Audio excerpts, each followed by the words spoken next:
Hi, and thanks for joining me today. I've gotten a lot of questions on ways to modify exercises during pregnancy, and I will be working on some new videos for prenatal clients, but I thought I might give you some ideas of things that you can do with the existing videos that I posted with some different changes to modify things to work for you. Now, please note that if you are pregnant and you haven't done Pilates in the past, I would prefer that you seek someone in your local town and possibly work in person with someone. I really feel like my videos would be best for someone who has done Pilates a lot before getting pregnant, and now that they're pregnant, they're wanting to continue that journey. So if you're in that latter position where you've been doing Pilates a lot and you want to continue, then these would be some good modifications. Now, the biggest thing with Pilates is that after 16 weeks, you do not want to be lying supine. So supine means lying on your back. So any of the footwork, mid-back series, anything where we're pretty much lying down like this, after 16 weeks, you definitely want to avoid that. Basically, the pressure of the baby is going to be pushing down and it's going to cut off your blood supply, which sounds scary, but really what it's going to do is make you lightheaded. You'll feel nauseous. You definitely don't want to be doing that. It's not healthy for you. It's not healthy for the baby. So because there are quite a few things that we do lying down, what can you do to modify that? Well, one thing that Balanced Body has on their website that I really like, and unfortunately I don't own, is called a wedge, because I don't think the wedge actually was out when I had my babies 12 and 10 years ago. So the wedge is basically an incline that would fit on the machine and it would put you at an incline. If you're at an incline, you're fine. The weight of the baby pushes down and not straight down on you. It kind of goes down to an angle, and that would be perfectly safe. So that would be an option if you go to Pilates.com and search the wedge. That would be a product, and I'll go ahead and put a link in the description so that you could check that out. Now, before they had the wedge, when I was teaching a long time ago, what we did at my studio where I taught was take the jump board. So if you have a jump board that has the ability to fit, so say I'm going to put my jump board right here, and now I have created kind of my own wedge. So this way I'm going to lay on this declined wedge, and that's going to make sure that my weight isn't pushing straight down. So if you can kind of see, if I was going to go into some footwork here, that I'd want to probably have something to make it more comfortable than this. So I have a towel here, but we're going to lay all the way down, and then you can comfortably do your footwork here on this declined position. So you can do your double leg footwork, your single leg footwork, of course, any position of the footwork, and it's going to feel very comfortable.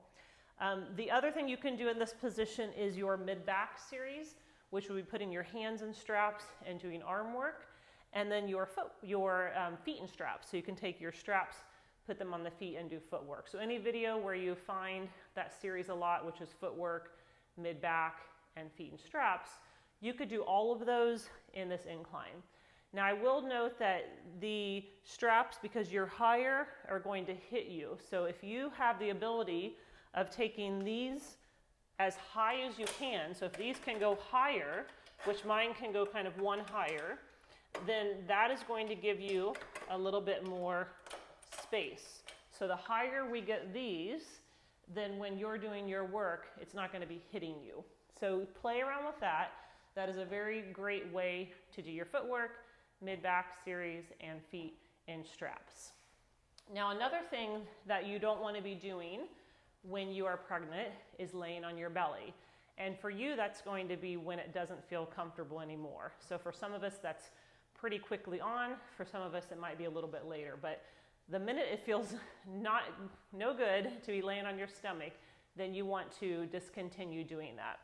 So for example, if you were doing any prone, which means laying on your belly, work this way on the box. So say I was going to have you lay on the box and do some arm pulling straps.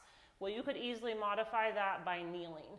So anytime I'm on the box, laying facing the tower, you could be kneeling and you can do any of your arm work and I've got too much weight on to pull for sure, but you can do any of the arm work that we're doing, just single arm. So that is a great modification as well. The same thing goes for laying prone, facing the other way. So if you had the box on and I was doing any work where I'm laying on my belly facing this way, you again could be tabletop, and then this way it's a very safe position for you to be in, to be pushing. Good. Now I would probably not kind of stay away from any kneeling work where you're not supported with your hands. So hands and straps here, kneeling, definitely a very risky because of the weight of our belly. Even kneeling side arm and straps this way, I would not want to be doing any kneeling work with you that way or this way. So hands down is fine, hands up, not good. Because of the weight of the stomach, and it's changing daily, that you don't want to feel that you're going to fall. And definitely we want to decrease the risk of falling. So what I would recommend if I'm doing something in my workouts where I'm kneeling and doing some pulling straps, then you can for sure come down to either seated, or you could come down and just be lower. So the lower you are, the less risk you have of falling. So again, be very careful with anything where you feel uneasy or unbalanced. Now going on with that, any kind of standing work. So say you're going to be doing skating, and we're going up here, and we're going to be doing skating here. I definitely would stay away from that as well.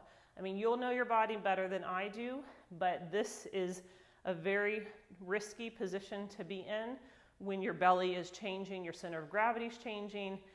So you want to make sure that you feel stable. So anything like that could be done on the floor. So anytime you're up, you could be doing the same. It'll be a little bit different, but you could be pushing the same here, getting a little bit outer thigh and glute work. So with pregnancy, like I said, the body's changing very quickly. If you are maybe doing Pilates once a week, by the time you get to the next session of Pilates, your body will have changed so much that it's very easy to lose your balance. So you want to be very careful that if you are practicing, you try to be consistent so that you kind of see how your body's changing and you kind of grow as you go, so that you don't feel at one point like, oh my gosh, you have a whole new body, because every week is a whole new body. The other thing I wanted to give you some feedback on is that your body will start producing hormones to relax the muscles, relaxin.